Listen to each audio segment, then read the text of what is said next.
Merci de nous rejoindre sur Viva. Tout de suite pour vous, les principaux titres de ce journal. Le président Eradjon Armampian de retour au pays après un séjour à Rome. Voyage officiel ou en famille. Le chef d'État malgache s'est exprimé sur le sujet hier. 70% des habitants de la commune rurale de Talatamat paient régulièrement leurs impôts. À noter que les impôts à Madagascar sont majorés de 10 à 20% s'il y a retard de paiement. On en parle dans ce journal. Un mot en politique. À la Chambre basse, 4 semaines de sessions ordinaires clôturées aujourd'hui. Les chaises de l'Assemblée nationale étaient à moitié vides. Et sur la scène internationale, l'Irak risque de sombrer dans le chaos. Les Kurdes irakiens réclament un référendum d'indépendance. Nous irons à Bagdad dans ce journal.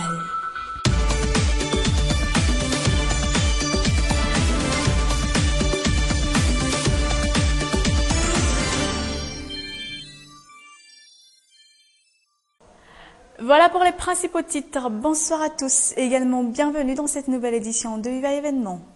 Le président Eradjon Armampian et sa famille sont de retour au pays après un séjour à Rome.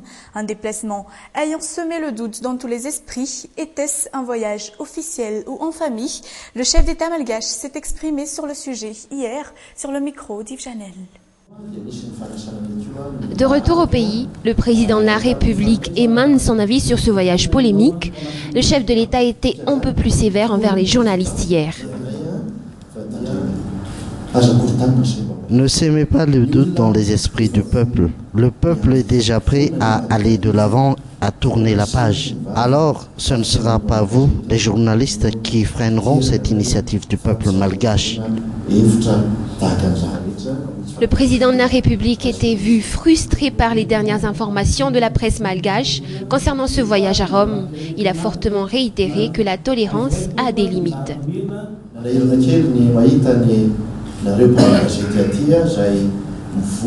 C'est malheureux de voir les agissements tels que les vôtres. C'est fâcheux de penser à ce genre de choses. Même si je suis pour la liberté d'expression qui prône au pays, sachez que cette liberté est limitée.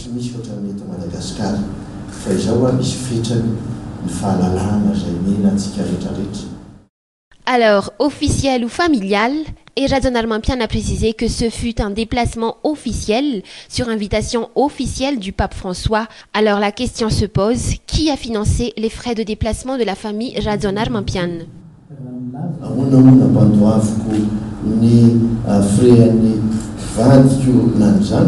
La question n'est pas là. Ce qui nous importe, c'est l'instauration d'un état de droit. Mais si vous tenez tant à le savoir, j'avoue que j'ai personnellement couvert les frais de déplacement de ma famille de ma propre poche.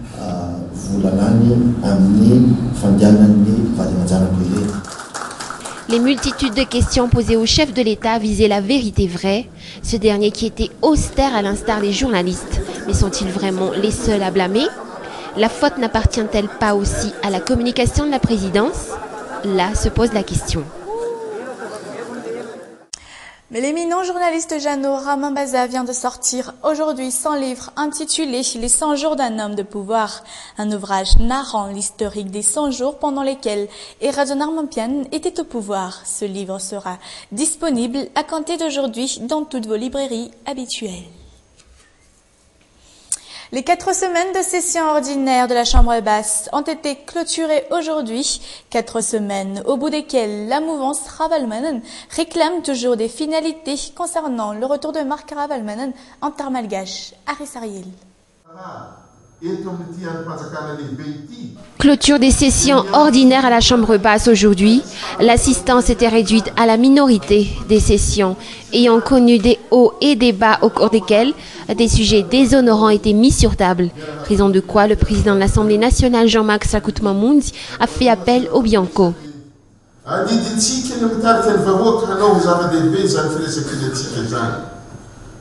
Nous sommes des exemples pour le peuple malgache. Nous avons l'obligation de garder une image unie. L'union pour le développement du pays est essentielle à son redressement socio-économique et commercial.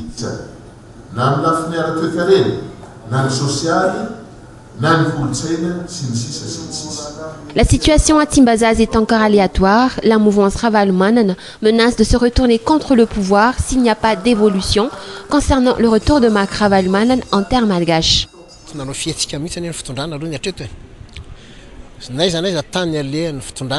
Le pouvoir exécutif n'a pas réagi jusqu'ici.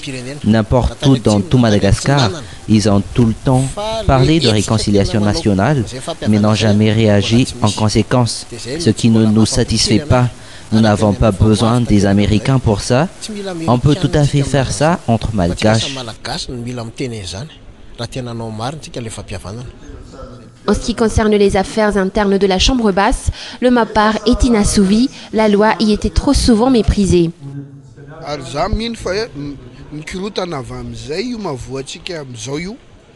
Le problème actuel, c'est qu'au début, il y avait des élus, mais certains les a destitués via une élection même pas démocratique. Alors le désordre règne au sein de l'Assemblée nationale. Il ne faut pas s'en étonner. Les députés reprendront ces réunions très bientôt, d'autant plus que les points essentiels à l'exemple des textes sur le budget général de l'État n'étaient même pas épluchés ces derniers jours, tout comme les textes sur les futures élections communales.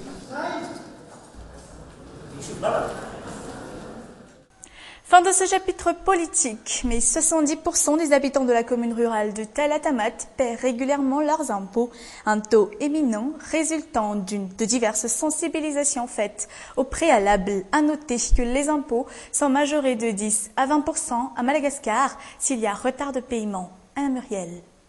3 000 agiages, c'est l'impôt sur les constructions bâties que Nico, ce père de famille, verse chaque année à la commune rurale de Talatamat, sa commune.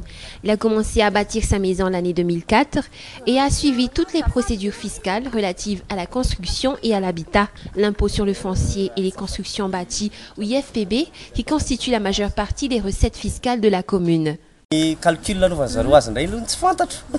Je ne maîtrise pas bien le calcul de ces impôts. Je fais confiance aux agents fiscaux. Mais je pense que l'IFPB est en fonction de la construction. On doit juste payer l'impôt à temps. Comme ça, on ne ressentira pas trop l'importance de la somme y afférente. Les marchands de Talatamat, pour leur part, sont contre la cherté de la patente à régler auprès de la commune. Le paiement de la patente est trop lourd pour nous. Elle a augmenté ces derniers temps. Malgré les efforts perpétrés par les responsables municipaux pour sensibiliser les habitants à régler leurs impôts, bon nombre de personnes ignorent encore leur état fiscal. J'ignore de quoi vous voulez parler. J'ignore également c'est quoi un impôt. En cette année de gestion de la commune de Talatamat, les responsables ont noté une nette hausse du taux de pression fiscale, passant de 30% à 70%.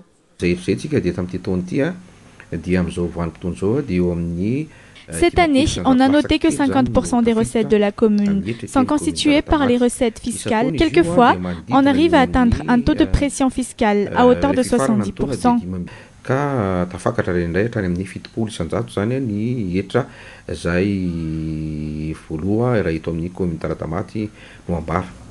Il est important pour les habitants de percevoir les retombées des impôts qu'ils paient périodiquement, toujours selon le maire de Talatamat.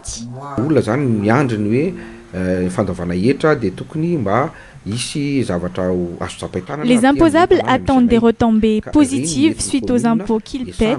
On devrait en percevoir les impacts. Normalement, 15% des impôts devraient être consacrés au budget de fonctionnement de la commune et le reste servira à développer la commune en question.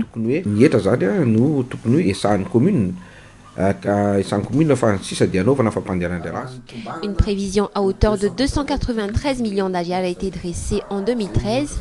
Les réalisations fiscales ne s'écartaient pas de cette somme. Elles avoisinaient les 220 millions d'AGIAGE.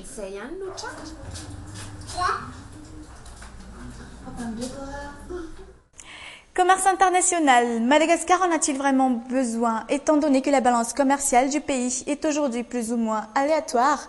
La maîtrise du commerce international est nécessaire à vie des grandes entreprises, en tout cas. Anassou et Nzaranjiansou. Pour Mathieu, le choix n'a pas été difficile. Son choix s'est porté sur le commerce international, une filière selon lui ralliant développement et prospérité, étant donné qu'au pays beaucoup reste à faire, surtout dans ce secteur. J'ai choisi la filière commerce international, étant donné que Madagascar vit aussi dans la mondialisation. Il est donc primordial pour nous de s'ouvrir vers le marché international. Ce serait difficile pour Madagascar d'être autonome. Pour les grandes industries, l'acquisition de nombreux experts dans ce domaine représente un atout, étant donné que l'équilibre entre l'offre et la demande demeure un fait non résolu actuellement au pays. Pour Guanomad, au niveau commerce international, aujourd'hui on recrute à peu près, on a 2-3 actuellement dans notre département. Nous aujourd'hui c'est un domaine qu'on est en train de développer. On fait appel aujourd'hui à des techniciens extérieurs, puisque dans le cadre de notre partenariat avec notre partenaire d'Afrique du Sud, nous avons ce qu'on appelle une technical assistance qui s'élève à une enveloppe de $500 000. Et on fait appel à des gens de l'extérieur. Par contre, au niveau recrutement local, c'est essentiellement sur les ventes locales aujourd'hui qu'on recrute. Et 99%, je dirais même 100% aujourd'hui, ce sont des jeunes qui ont pratiquement moins de 30 ans aujourd'hui qui travaillent dans le groupe Guanomad aujourd'hui. Les élèves sortant du commerce international sont plus avantageux selon certaines entreprises. Un moyen pour eux de coopérer avec des groupes internationaux et d'être présents au marché international. Toutefois, le nombre d'experts malgaches dans ce domaine représente encore une grande lacune dans les échanges. Ce qui nous fait peut-être le plus cruellement défaut, c'est la filière commerciale. On a besoin de renforcer cette filière.